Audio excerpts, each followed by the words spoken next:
अंबेडकर जयंती से पहले सीतापुर से खबर निकलकर सामने आती है कि बाबा साहब बी आर अम्बेडकर की प्रतिमा को क्षतिग्रस्त किया गया, उसके साथ साथ गौतम बुद्ध की भी।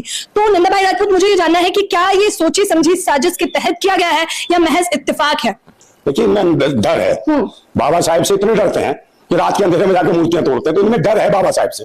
बाबा साहब की मूर्ति से डरते तो उनकी विचारधारा से क्या होता होगा इनका मूर्ति निकल जाता होगा रात को सोते हुए बिस्तर पे। तो इसलिए रात को जाते हैं, मूर्ति तोड़ के आते हैं अंधेरे में ताकि कोई पहचान ले। तो इतना बड़ा डर है इन्हें मूर्तियों से। डर अगर साक्षात बाबा साहब के विचार जमीन पर उतर गए तो मुझे लगता है इनका खात्मा होने में देर नहीं लगेगी। लेकिन वो तो सरकार ने कहा कि प्रशासनिक जमीन पर बनी हुई है और सरकारी जमीन पर इस प्रकार से आप मूर्तियां नहीं लगा सकते। हाँ, सरकारी जमीन पर। भाई बात, राजस्थान में जाओ ना, मनु की मूर्ति किसने लगाई ये बताओ ना। राजस्थान जो हाईकोर्ट है, आप मुझे बताओ जयपुर में मूर्ति किसने लगाई? मनु की स्मृति वाली। मनु की मूर्ति क्यों लगाई है? मनु क्या है? कौन सा संविधान बना दिया मनु ने? मनु तो शोषणवादी व्यक्ति था। वो तो दलित और पिछड़ों को जो लूटना चाहता था, उनकी बहन बेटियों की इज्जत तक लुटवाने का काम करता था। और वो चाहता था कि भाई जिसका ब्याह हो जाए वो 3 दिन या 7 दिन ब्राह्मणों के यहाँ जाए और वो बताएंगे कि कैसे शादी ब्याह में कैसे स्वागत मनाई जाती है, कैसे परिवार चलाया जाता है। वो सब बिल्कुल तैयार सिखा के भेजेंगे। वो कहते हैं ये सभी समझते नहीं है, ये ब्राह्मणों का काम है समझाना कि कैसे स्वागत मनाएंगे। तो ये उसी मनुस्मृति की बात करते हैं और ये चाहते नहीं कि उनकी दलितों की बच्चियों को जो है उनको स्तन ढकने का भी अधिकार मिले। तो ये क्या समान अधिकार को समानता की बात करेंगे? ये कभी समानता की बात नहीं कर सकते।